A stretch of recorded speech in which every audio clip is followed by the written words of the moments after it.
the Beatles are never going to capture what they did in the beginning. If they continue working, if we all continue working, and we all continue growing, I think.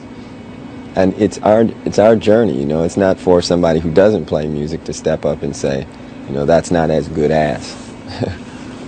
I think we've lost sight of the fact that music, I believe, was put on earth to enlighten and empower us and make us feel closer to our center. You know?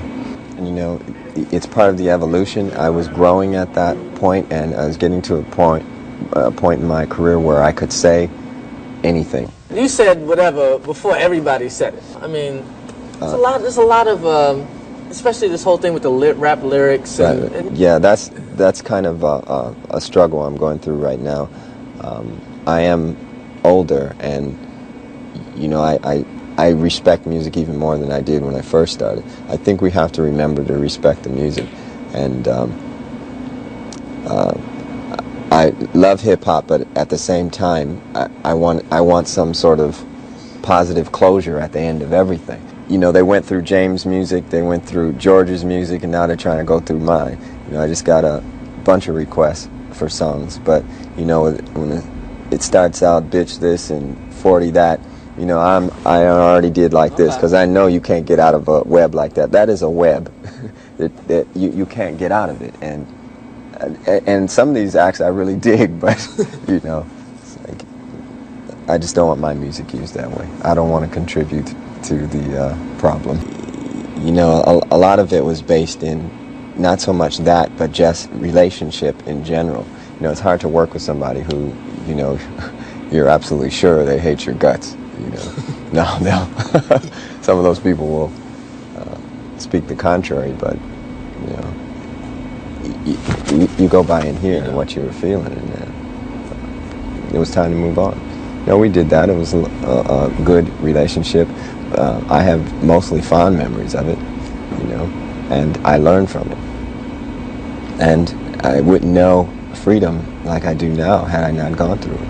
I mean, now you have total artistic freedom. Total.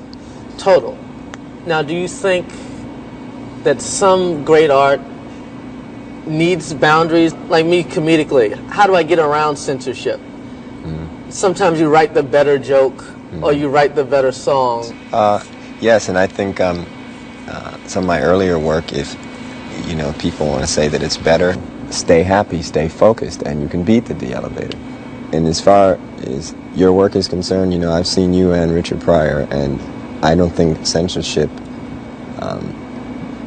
should be inflicted upon you or him. I think it's you're being honest in what it is that you're portraying, and you know, I've seen you both ways, and I appreciate the honesty. Do you ever feel that if you were an artist in another time period, that you'd be more appreciated? Aretha Franklin, every 3 months there's a new album. James Brown, every 3 months there was a new single and album. You know, yeah, it was. If I'd been in that time period, but then again, competition would have been more fierce too. Beatles had the Rolling Stones. Elvis had Jerry Lee Lewis. Early on in your career, who was the guy that you looked at and said, "Oh, I got to get back in the studio"? Did you hear so-and-so? Yeah. Let's get in the studio right now. Who did that for you? Everybody's got somebody. Yeah, oh, well, contrary to what a lot of people might believe, it was never somebody who was my contemporary. There was never like any rivalry between you and Mr. Jackson?